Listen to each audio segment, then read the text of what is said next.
Assalamualaikum warahmatullahi wabarakatuh. For today's mini vlog mga mi is pauwi naman nga kami ng aking anak. At ayan, nagpahatid naman nga kami sa kanyang tatay.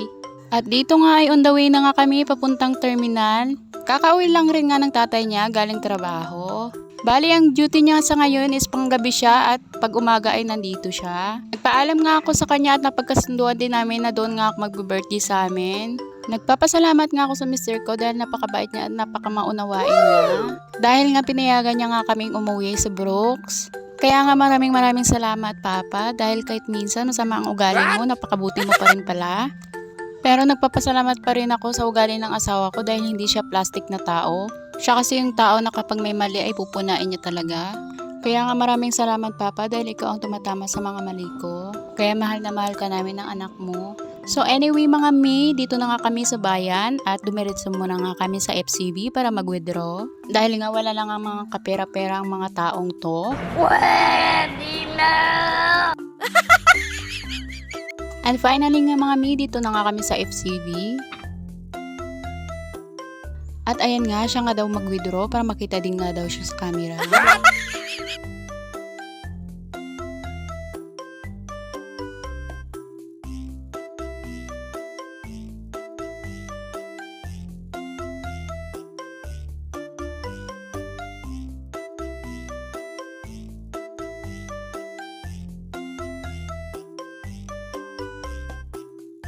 Opak, pakita pa nga siya sa camera at i-rate nyo nga kung gaano siya kagwapo.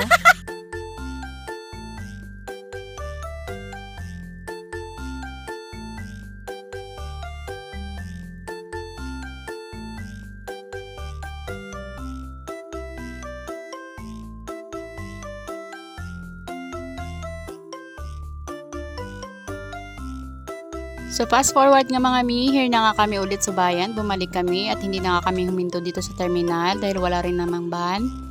Ang sabi nga ni Mr. doon na lang nga daw kami mag-abang sa labas doon sa highway. At dito nga ay palabas naman nga kami ulit para bumalik doon sa kabila. Bali doon nga kami mag-aabang sa unahan lang.